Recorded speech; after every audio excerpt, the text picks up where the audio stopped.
Children on the highway. I heard the wagons rolling past the garden fence. Sometimes I also glimpsed them through the faintly stirring gaps in the foliage.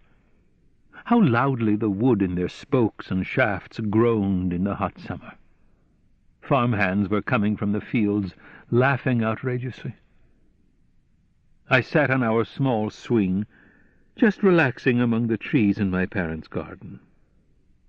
Beyond the fence the bustle never stopped. Children ran by in the space of a moment. Grain wagons, with men and women on the sheaves or around them, darkened the flower beds. Toward evening I saw a leisurely strolling gentleman with a cane, and a couple of girls coming toward him, arm in arm, stepped aside into the grass as they greeted him. Then birds soared up in a sparkling spray. I followed them with my eyes, saw them rising for an instant until I believed that they were no longer rising, but that I was falling, and clutching the ropes because I felt faint, I began to swing a little. Soon I was swinging harder as cooler air began to waft and trembling stars appeared overhead instead of the soaring birds. I was served my supper by candlelight. Often both my arms lay on the wooden tabletop, and I was already weary as I bit into my bread and butter. The large meshed curtains bellied in the warm wind, and at times some passer-by held them apart with his hands if he wanted to see me more clearly and talk to me. Usually the candle soon went out, and the gathered midges flitted about for a while in the dark candle fumes. If anyone at the window asked me something, I would gaze at him as if peering at the mountains or simply into the air, and he likewise didn't much care whether I answered. But if anyone then vaulted over the windowsill and announced that the others were already in front of the house, I would stand up, sighing, of course. "Goodness, why are you sighing? What has happened? Is it some special misfortune that can never be made good again? Will we never be able to recover? Is everything truly lost?" Nothing was lost. We ran to the front of the house. "Thank goodness you're finally here." "Well, you're always late." "What do you mean I'm always late?" "You more than anyone else. Stay home if you don't want to join us." "No mercy." "What? No mercy? What are you saying?" We poked our heads into the evening. There was no daytime and no nighttime. At times our vest buttons were grinding together like teeth. At times we kept a steady gap between us as we ran, with fire in our mouths like beasts in the tropics. Like cuirassiers in ancient wars, stamping and leaping high in the air, we drove one another down the short street, and then, with this urging in our legs, into the highway. A few stray people ran into the ditch. No sooner had they melted into the dark embankment than they were already standing on the dirt road like outsiders and peering down. "Come on down." "Come on up first." "So you can throw us down? Not on your life. We're not that stupid." "You mean you're that cowardly? Come on now, come up." "Really? You of all people are going to throw us down? Says who?" We mounted the attack, were sent sprawling, and collapsed on the grass in the road ditch, falling of our own free will. Everything was evenly warmed. We felt no heat, no cold in the grass. We only grew tired. When you turned on your right side, with your hand under your ear, you felt very much like dozing off. You did want to pull yourself up, raising your chin, but only to tumble into a deeper ditch. Then, holding your arm out crosswise and flapping your legs to the side, you wanted to throw yourself against the air and be certain to tumble into an even deeper ditch, and you never wanted to stop. You hardly thought about how you might properly stretch out your body, especially your knees, as far as possible, to sleep in the final ditch, and on the verge of weeping you lay on your back, as if ill. People winked whenever a boy, his elbows at his hips, leaped over us with dark souls from the embankment to the road. The moon could already be seen fairly high. A mail wagon drove past in its light. A mild breeze arose all about. You could feel it even in the ditch, and the nearby woods began to rustle. You were no longer so anxious to be alone. "Where are you?" "Come here." "All of us together." "Why are you hiding? Stop your nonsense." "Don't you realize that the mail wagon has already passed?" "Oh, no, already passed?" "Of course, it passed by while you were asleep." "I was asleep? Imagine that." "Shush, one can tell just by looking at you." "Oh, go on." "Come." We ran closer together. Some of us held hands. We couldn't keep our heads high enough because the road descended. Someone let out an Indian war whoop. A gallop shot into our legs as never before. Whenever we leaped, the wind would lift us by our hips. Nothing could have stopped us. We were running so hard that even when passing one another, we managed to fold our arms and calmly look around. We halted at the bridge spanning the mountain torrent. Those who had run further doubled back. The water below smashed against rocks and roots as if it were not already late in the evening. There was no reason why no one jumped up to the balustrade of the bridge. In the distance, a railroad train emerged from behind some shrubbery. All the compartments were lit. The glass windows were probably down. One of us began singing a popular hit, but we all wanted to sing. We sang much faster than the train moved. We swung our arms because our voices weren't strong enough. Our voices formed a scrimmage in which we felt cozy.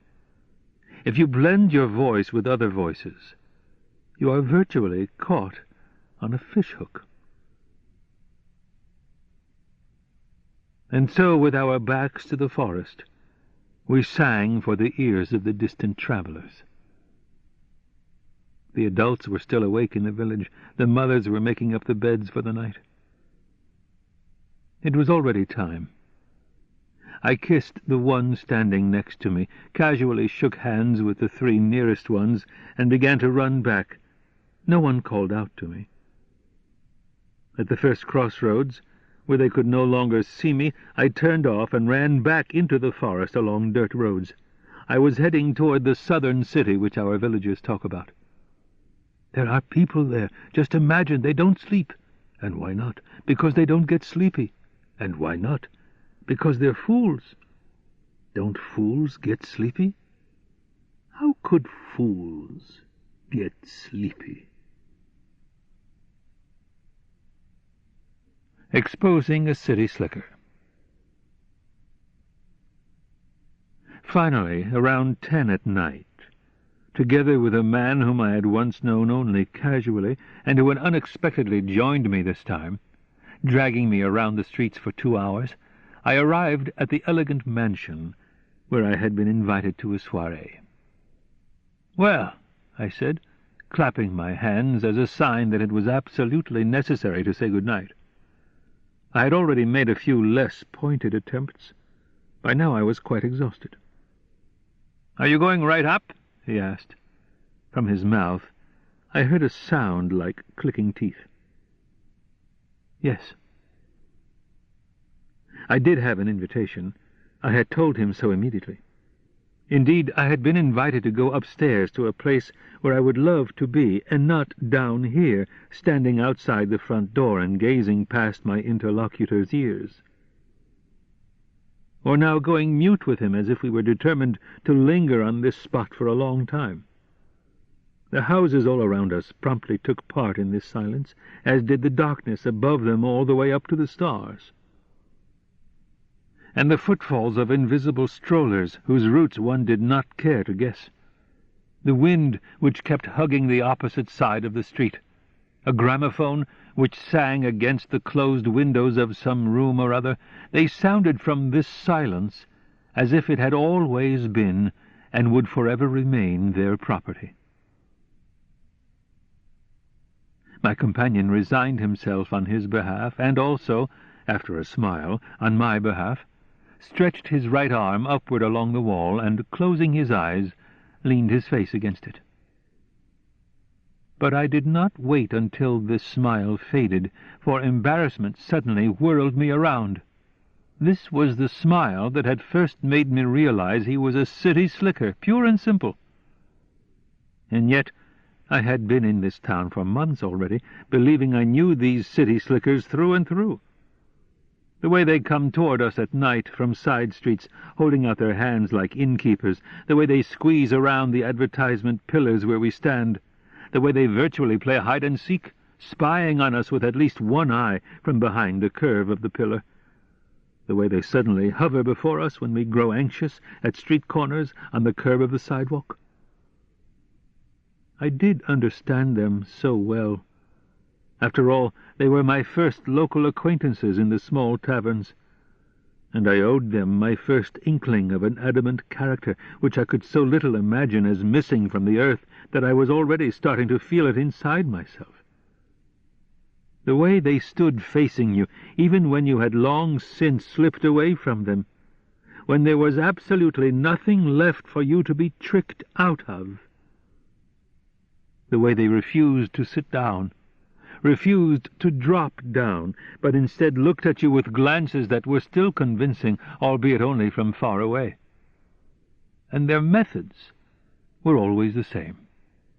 They planted themselves in front of us as broadly as they could, trying to hold us back from where we were heading, preparing a substitute home for us in their own bosoms.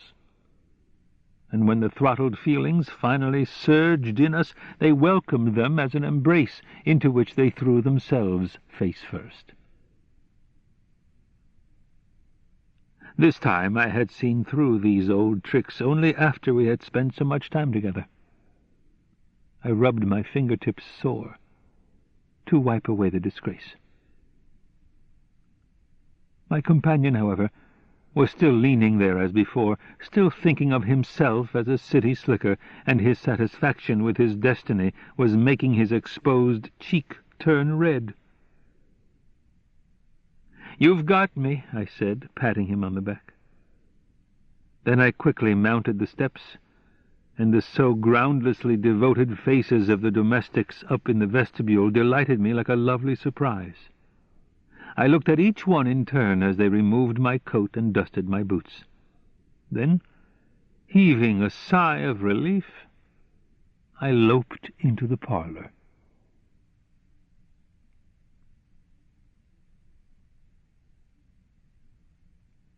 Decisions. Lifting oneself from a miserable state of mind ought to be easy, even by sheer willpower.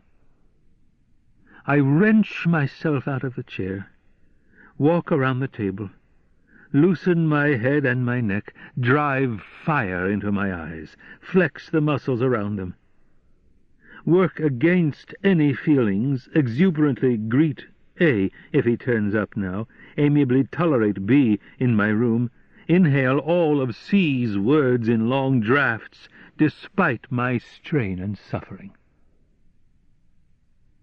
But even if I can manage like that, any mistake, and mistakes are inevitable, will bring everything, light or heavy, to a halt, and I will have to twist back into my circle again. Hence the best course is to put up with everything, behave like a heavy mass, and even if you feel blasted away, not be inveigled into taking any unnecessary step, gaze at the other with animal eyes, feel no remorse, in short, push down with your own hands any ghost of life surviving in you. Increase, that is, the final grave-like rest, and let nothing else exist. A characteristic movement in such a state of mind is to run the little finger over the eyebrows.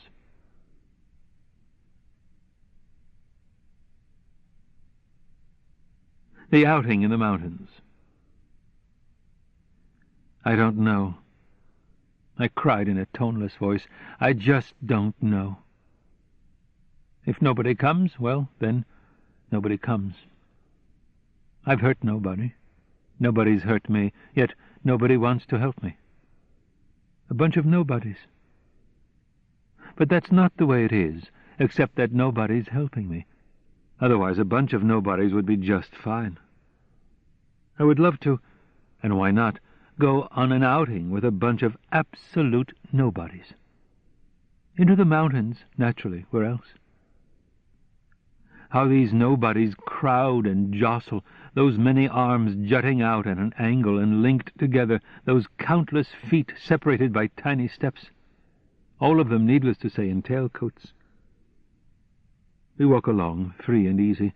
The wind blows through the gaps left open by ourselves and our limbs. Our throats become free in the mountains. It's a miracle that we do not sing.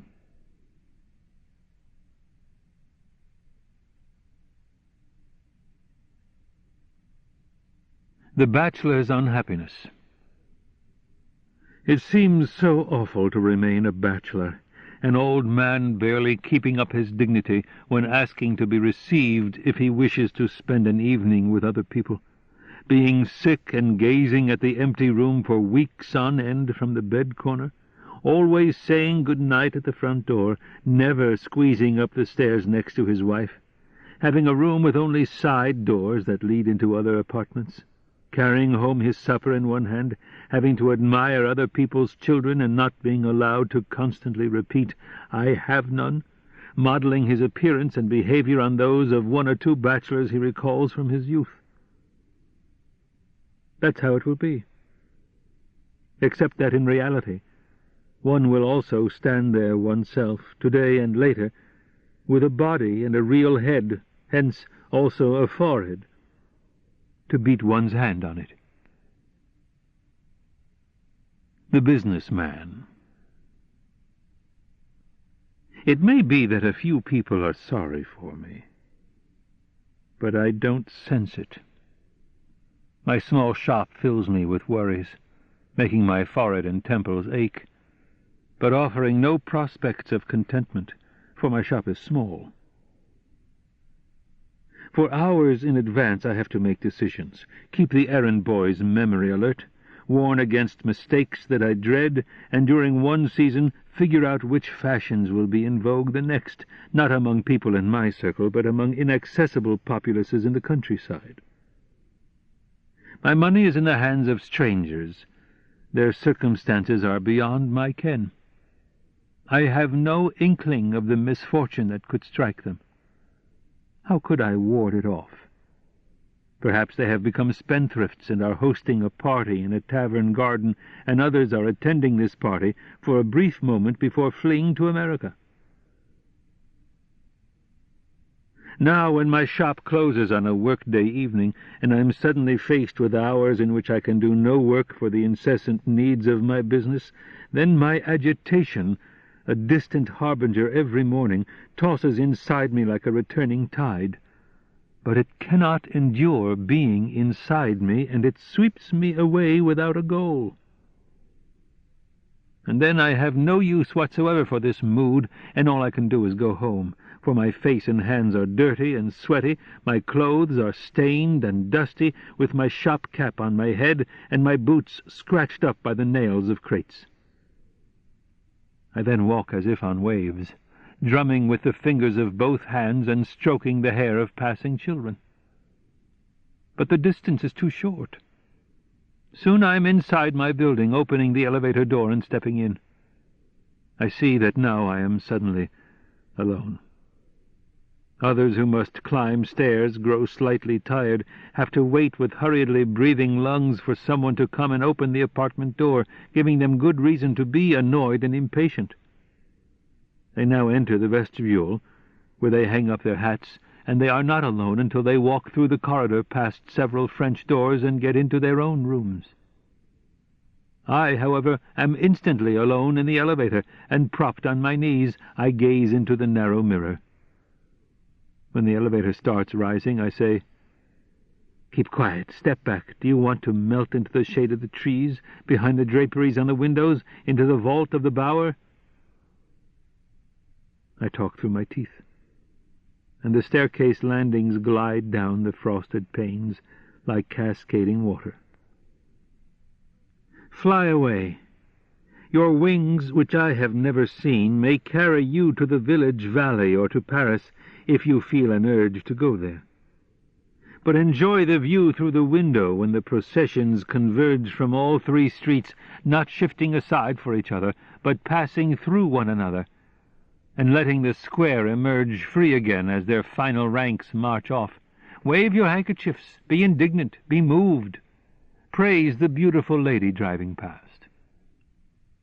Walk across the wooden bridge spanning the brook, nod at the swimming children, and marvel at the hurrah rising from the 1,000 sailors on the distant battleship. Just follow the inconspicuous man, and when you have shoved him into a doorway, rob him and then watch him, each of you with his hands in his pockets, as he sadly goes his way into the left-hand street. The scattered policemen galloping on their horses rein in their animals and push you back. Let them. The empty streets will make them unhappy. I know they will. They are already riding away 2 by 2, if you please, slowly rounding the street corners, speeding across the squares. Then I have to get out, send the elevator back down, ring the apartment bell, and the maid opens the door while I say, "Good evening."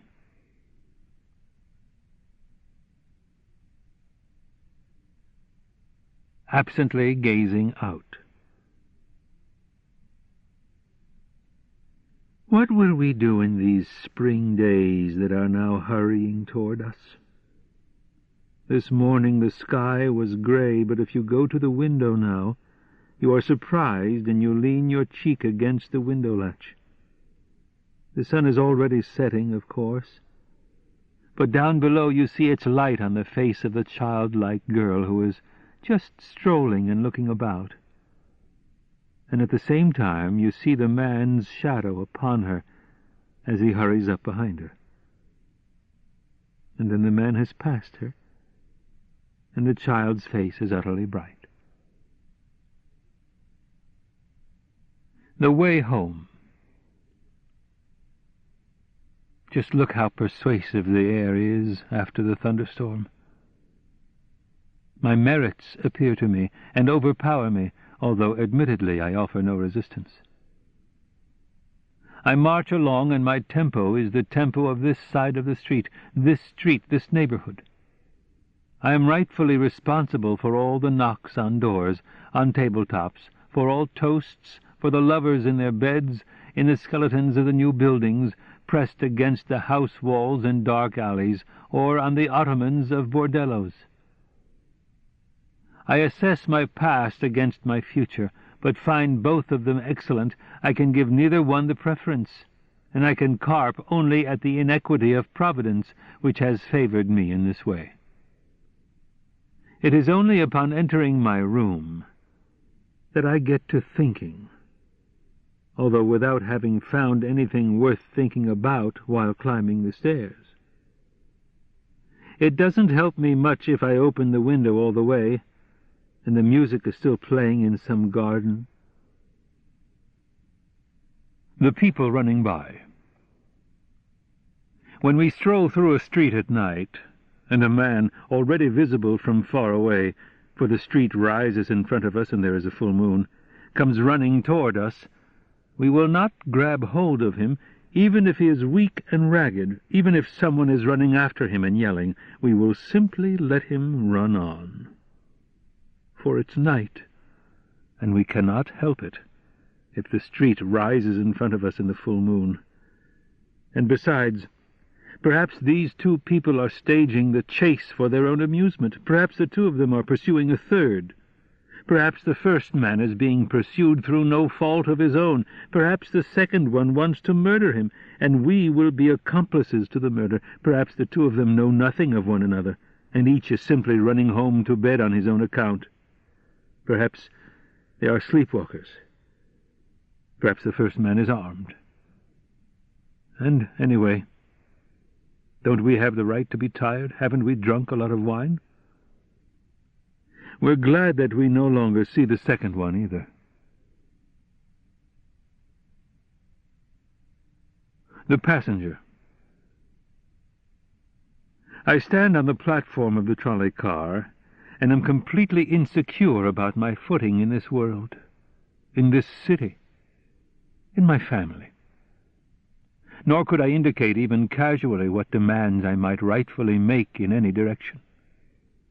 In no way can I defend myself for standing on this platform, clutching this strap, letting this trolley carry me along, defend people for scurrying out of the way or walking quietly or window shopping. Of course, no one is asking me for a defense, but that's beside the point.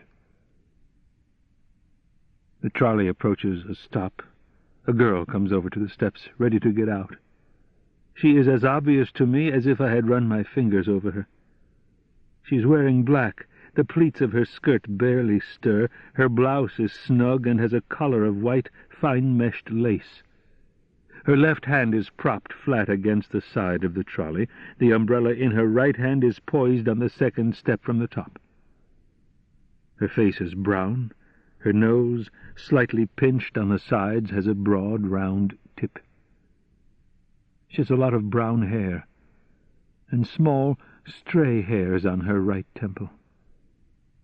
Her small ear lies close to her head, but by standing near her I can see the entire ridge of her right ear conch and the shadow at its root. I wondered back then, how come she's not astonished at herself? How come she keeps her mouth shut and says nothing along those lines?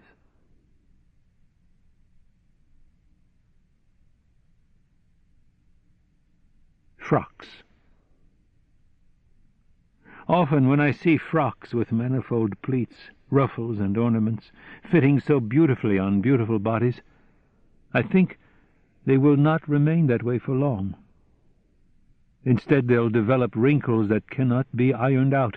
Thick, unremovable dust will settle in the adornments, and no girl will want to appear so dismal and ridiculous as to slip into the same precious frock early in the morning and take it off at night. Still, I see girls who are certainly beautiful and display many attractive muscles and small bones and taut skin and masses of fine hair, and yet they sport that same natural masquerade day after day, always propping that same face on the same palms and letting their mirrors reflect it. It is only on some nights, when they come home late from a party, that the frock looks frayed in the mirror, puffy, dusty, already seen by everyone, and scarcely to be worn again.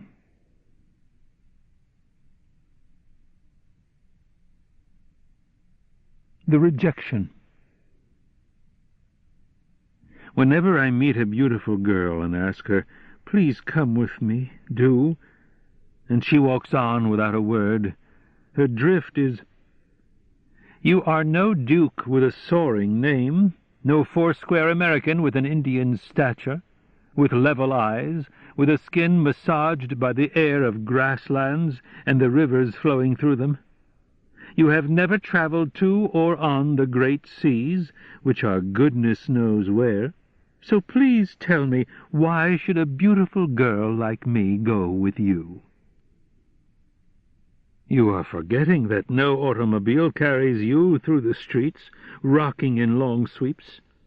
I see no retinue of gentlemen pressed into their clothes, blessing you in murmurs, walking behind you in a precise semicircle.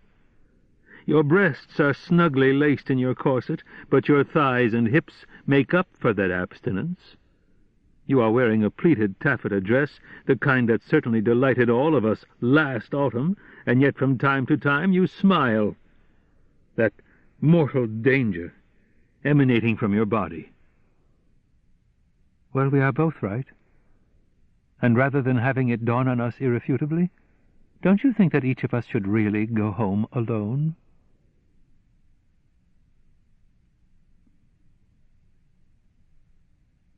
Reflections for amateur jockeys. Nothing, once you think about it, could tempt you to be the winner of a race. When the orchestra strikes up, the glory of being hailed as the best horseman in a country is too delightful to prevent remorse from setting in the next morning. The envy of our opponents, cunning and rather influential men, is bound to cause us pain in the narrow enclosure through which we ride after that vast expanse of the racecourse, which soon stretched out empty before us, except for a few straggling riders from the previous round who were tiny now as they charged toward the edge of the horizon.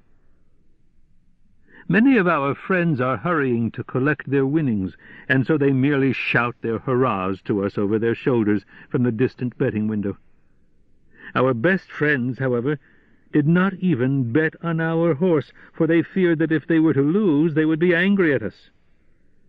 But now that our horse has come in first, and they have won nothing, they turn away as we pass, and they prefer to gaze along the stands.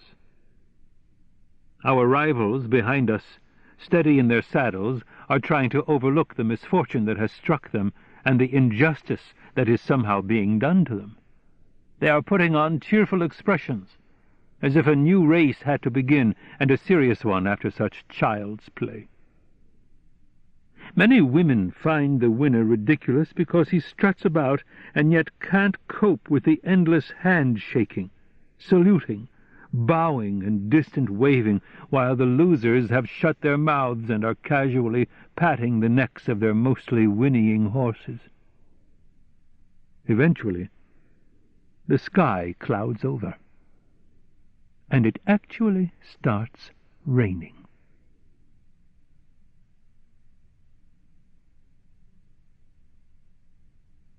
The window facing the street. If a person leads a desolate life, and yet would care for some sort of company now and again, if, depending on the changes in the time of day, the weather, his work schedule, and the like, he suddenly wishes to see an arm, any arm, to cling to, that person will not get by for long without a window facing the street. And if he is in no mood to look for anything, and, being tired, merely steps over to his window-sill, his eyes darting up and down between the public and the sky, and wants none of it, and tilts his head back slightly, then the horses down below will nevertheless yank him down into their retinue of vehicles and hubbub, and thus finally toward human harmony.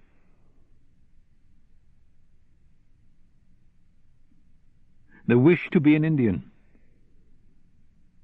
If only one were an Indian, ever alert, and leaning into the wind on a speeding horse, always jerkily quivering over the quivering ground, until one dropped one's spurs, for there would be no spurs, until one hurled away one's reins, for there would be no reins, and one barely saw the countryside before one as a smoothly mown heath, but now without the horse's neck and horse's head.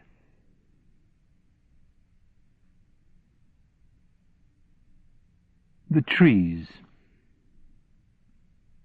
For we are like tree trunks in the snow.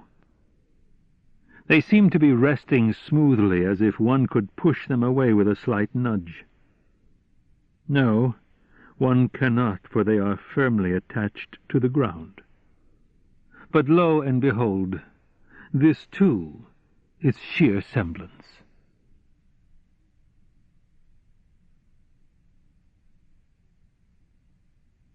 Unhappiness.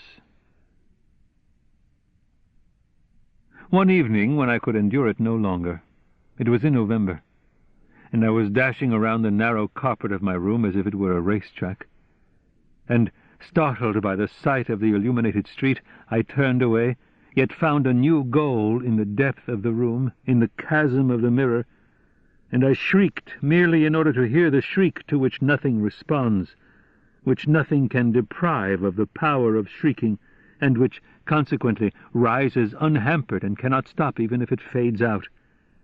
The door flew open out of the wall, and so hastily because haste was necessary, and even the cart horses down below on the roadway reared like horses maddened in a battle, baring their throats.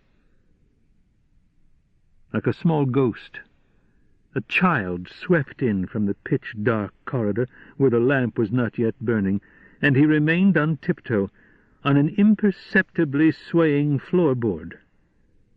Instantly blinded by the twilight in the room, he was about to quickly cover his face with his hands, but then unexpectedly calmed down at the sight of the window, where, beyond the crossbars, the high-swept vapor of the streetlight had finally settled beneath the darkness.